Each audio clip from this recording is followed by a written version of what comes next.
Le gouvernement de la transition informe l'opinion nationale et internationale que le dimanche 10 juillet 2022, entre 11 h et 13 h, deux aéronefs immatriculés ZS-BBI, Zulu Sierra Bravo Bravo India et UR-CTH, uniforme Romeo Charlie Tango Hotel, en provenance de la République de Côte d'Ivoire, transportant 49 militaires ivoiriens avec leurs armements et munitions de guerre, ainsi que d'autres équipements militaires, ont atterri à l'aéroport international président Modibo Keïta, Sénou.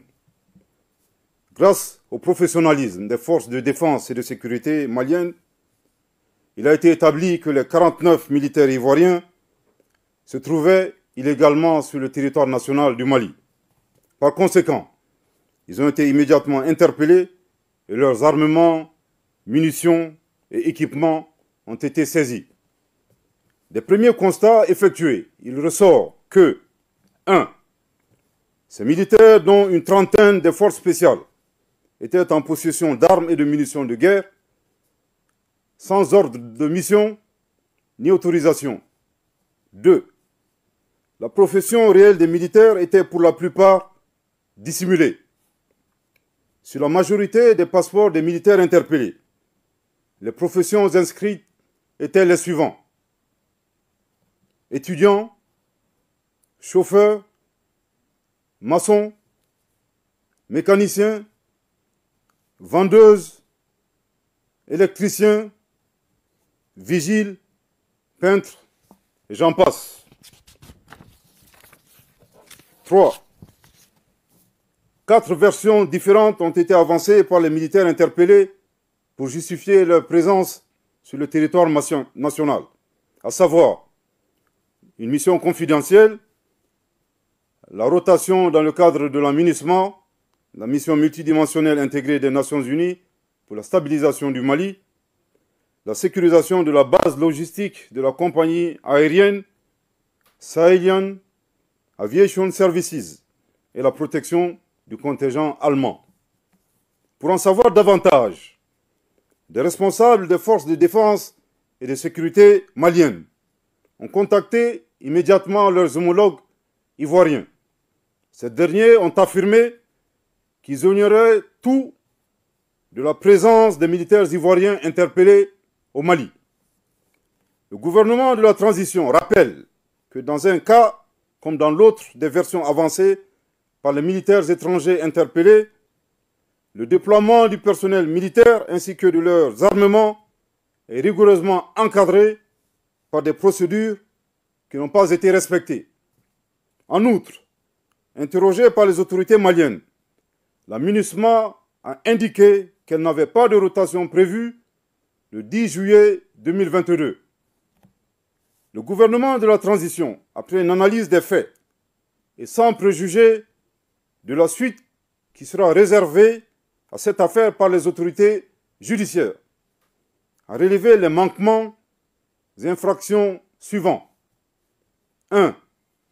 La non-information du ministère des Affaires étrangères et de la coopération internationale par les canaux officiels au sujet d'un déploiement de militaires ivoiriens. 2. La violation flagrante des dispositions de l'article 38 du Code pénal malien incriminant les atteintes à la sûreté extérieure de l'État, dont l'atteinte à l'intégrité du territoire. 3. La violation de la législation relative à l'aviation civile qui dispose que 3.1.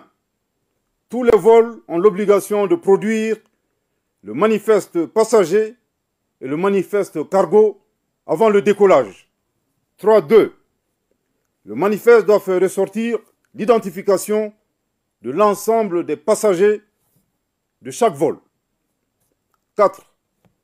La violation des dispositions concernant la conduite en douane d'une part et d'autre part de celles régissant le régime d'importation temporaire prévu par les dispositions des articles 112, 113, 269, 270 et 273 de la loi 2022-013 du 23 juin 2022 portant code des douanes de la République du Mali.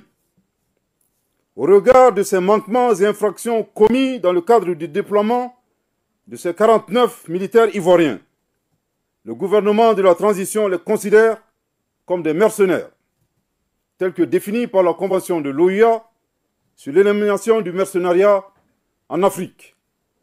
Le dessein funeste des personnes interpellées était manifestement de briser la dynamique de la refondation et de la sécurisation du Mali, ainsi que du retour à l'ordre constitutionnel. Je répète, au regard de ces manquements et infractions commis dans le cadre du déploiement de ces 49 militaires ivoiriens, le gouvernement de la transition les considère comme des mercenaires, tels que définis par la Convention de l'OUA sur l'élimination du mercenariat en Afrique.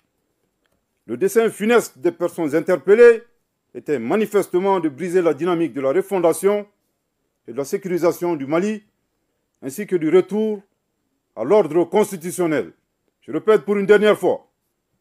Au regard de ces manquements et infractions commis dans le cadre du déploiement de ces 49 militaires ivoiriens, le gouvernement de la transition les considère comme des mercenaires, tels que définis par la Convention de l'OUA sur l'élimination du mercenariat en Afrique.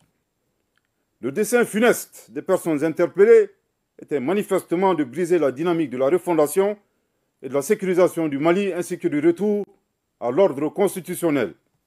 En réponse à cet incident, le gouvernement de la transition a décidé de 1. Mettre fin avec effet immédiat à l'activité de protection de la compagnie aérienne Sahelyan Aviation Services par des forces étrangères et exiger leur départ immédiat du territoire malien. 2. Inviter la compagnie aérienne Sahelyan Aviation Services à confier dorénavant sa sécurité aux forces de défense et de sécurité maliennes. 3. Transmettre ce dossier aux autorités judiciaires compétentes. 4. Mettre à la disposition des autorités judiciaires compétentes les 49 militaires ivoiriens interpellés. Le gouvernement de la transition félicite la vigilance des forces de défense et de sécurité du Mali pour leur vigilance. Compte tenu des menaces et des risques, le gouvernement de la transition s'est compté sur la collaboration de la population et l'exhorte à signaler aux forces de défense et de sécurité tout fait suspect digne d'intérêt.